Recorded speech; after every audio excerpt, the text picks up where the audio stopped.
नमस्कार सर. नमस्कार. सर आपलं नाव इथलं आणि पूर्ण पत्ता सांगा.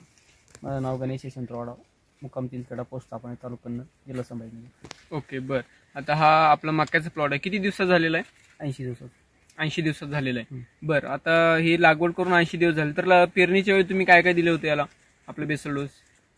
पेरणीच्या वेळेस SSM मिश्र करून टाकलं, म्हणजे शक्ती, सम्राट, मिरॅकल हा. आणि ह्युमस गोल्ड. बरं सर, किती दिलं होतं? प्रमाण काय होतं त्याचं? 2-2-1 दिलं होतं. 2-2-1 असं एक प्रमाण दिलं होतं एकरी. बरोबर. आपण आपल्या भागामध्ये बघतो, बरोबर, तिथेही प्लॉट तुम्हाला दिसत असतील, बरोबर. पण आता तिथं आळी असेल किंवा वाढ असेल, हे तुम्हाला तुलना तर करता येईल ना, बरोबर. म्हणजे काय कमी होती. बर, म्हणजे आळी कमी होती. म्हणजे SSM वापरल्यानंतर तुम्हाला जे आळीचं जे प्रमाण आहे ते पूर्णपणे कमी येतो, बरोबर. ओके. आणि आता तुमच्या भागामध्ये सर, आता तुम्ही इथे कामकाज पाहता, तर आजूबाजूला प्लॉट तर असतीलच, बरोबर. मग त्यांची काय समस्या आहे सध्या?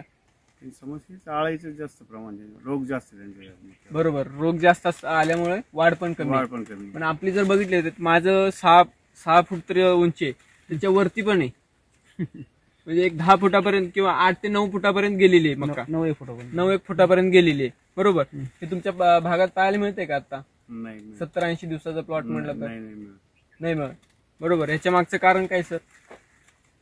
ह्याच्या मागचं कारण एक आता हे जर आपण पान बघितलं तर पूर्ण गरेदार आणि ह्याचे काय म्हणतो तलवारी सारखं, बरोबर. हे बघा, आता आपण राम सर नेहमी सांगतात, म्हणजे जसं तुमचं जेवढं मोठं पान आहे तेवढं मोठं फळ होणार आहे, बरोबर. म्हणजे आताच जे काही आपल्याला उत्पादन भेटणार त्याचं काय अगोदर कळून जातं की आपल्याला किती उत्पादन भेटणार आहे, काय भेटणार आहे, बरोबर. ओके. तुम्ही या भागातील इतर शेतकऱ्यांना काय सांगाल? करायला पाहिजे शेतकऱ्यांना. एसीटी होती की ते मी बरेच शेतकरी आले माझ्याकडे. बर करायचं म्हणे आम्हाला चांगली खर्च हेच करून.